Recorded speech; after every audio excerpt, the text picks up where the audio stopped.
morning, everyone. We're here at the story of Barbershop. We're here we are the Caliparan Elementary School to witness the first and ever online marathon. Now the players who prepared for the game is just heading.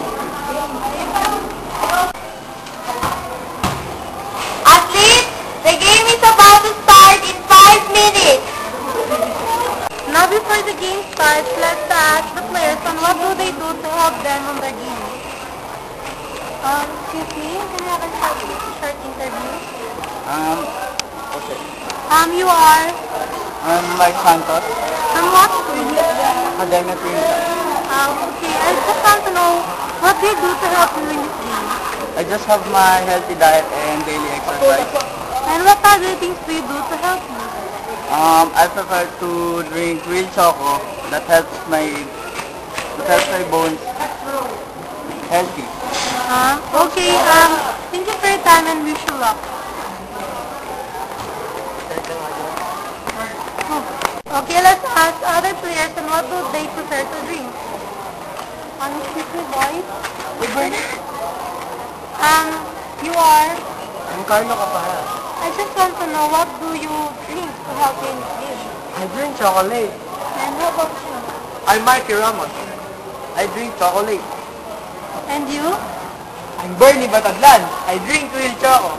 Not like them, I prepare drinks that is rich in vitamins that will help my body. Like vitamin A that makes my vision clearer. Okay, boys, thanks for your time and wish you all luck. Players, the game is about to start.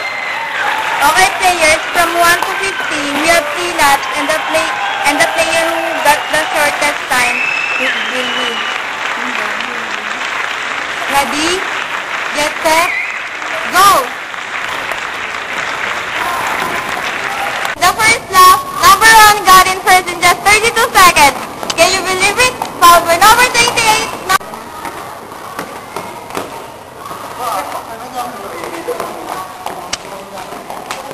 On the second lap, still number 1 got in first. Number 1 showed that he is strong and faster. Go players!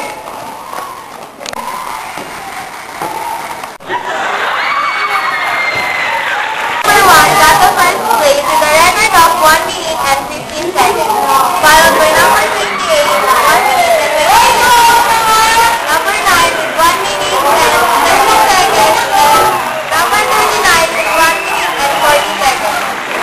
Mr. Santos, what do you think of winning the game? I'm just so thankful and they didn't expect me.